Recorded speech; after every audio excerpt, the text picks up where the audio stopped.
mixed-use developments are a common way of getting more out of new urban projects. But how can a park combine its purpose to help provide more than just green space? In Toronto, the largest new park opening in a generation is showing how it can help prevent flooding while also providing recreational space for residents and visitors. You're listening to Tall Stories, a Monocle production brought to you by the team behind The Urbanist. I'm Andrew Tuck.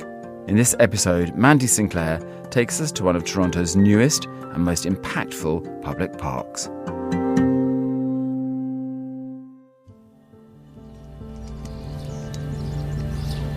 It was a sunny summer day when I popped by the newly opened Biidaasige Park, the newest park to open in Toronto as part of the Portland's Flood Protection Project.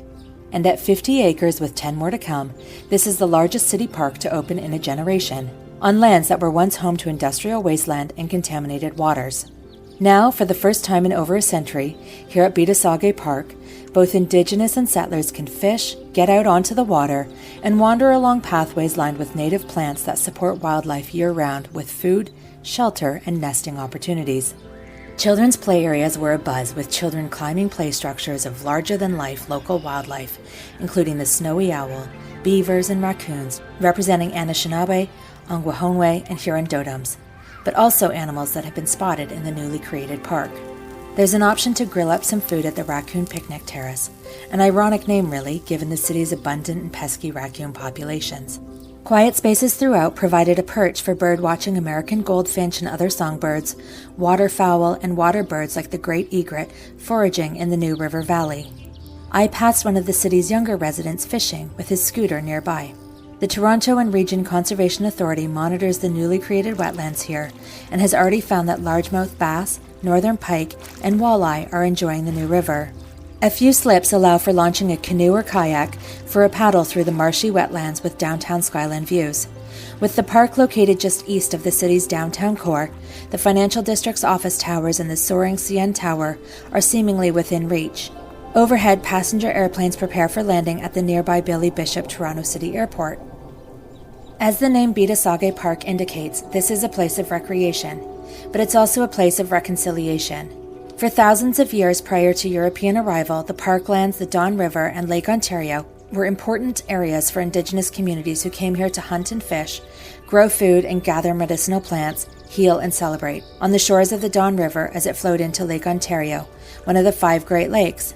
This area was also home to Ashbridges Bay Marsh, one of the largest freshwater marshes on Lake Ontario. But throughout the 1800s, with an increasing population, pollution and sewage made its way into the river. As industrialization grew, mills along the banks blocked fish passage, and the marsh's rich aquatic ecosystem eventually degraded. Then, in the 1900s, the area was paved to make way for industrial areas. Coal and salt yards, cement and lumber terminals, refineries, scrap yards, and even larger facilities including generation stations. With these changes, the area became flood-prone. Constant sediment buildup required dredging. There was widespread contamination from industry and sewage, and the loss of the marsh's natural fish and wildlife habitat. But in the 1980s, a citizen-led task force with the goal of healing the Don River and a vision for its revival gained momentum with the launch of the Bring Back the Don campaign. Efforts evolved into decades-long collaborations between Waterfront Toronto, the City of Toronto, and the Toronto and Region Conservation Authority to advance critical initiatives and studies needed to transform the lands. But moving the mouth of the river wasn't an easy feat. The process involved building cut-off walls around the river valley by drilling overlapping holes into the bedrock, filling them with concrete, and reinforcing some of them with steel beams. This was done to keep the water out during construction. With the walls in place, crews then excavated inside, digging as deep as 7 to 8 meters to remove contaminated and unstable soil in preparation of the new river. They then installed a liner at the bottom of the excavation with drains and pipes underneath to manage groundwater and keep the site dry. On top of this liner, the base of the new river was built, including the riverbed, clay cores for stability, and the riverbanks.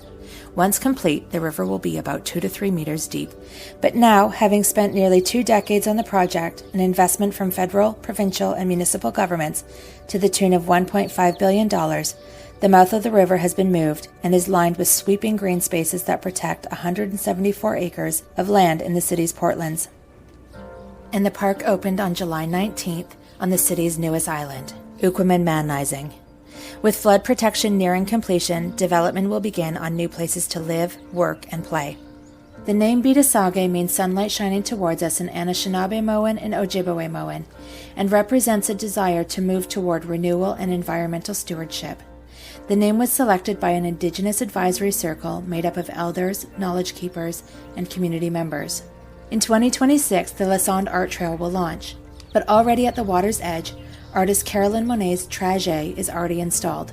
Footprints left behind by Indigenous ancestors on Lake Ontario and uncovered in blue clay in 1908 are cast in bronze.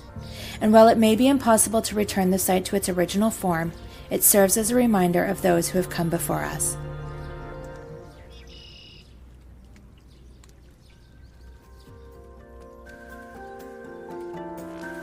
Tall Stories is a Monocle production from the team behind The Urbanist. This episode was written by Mandy Sinclair and produced and edited by David Stevens.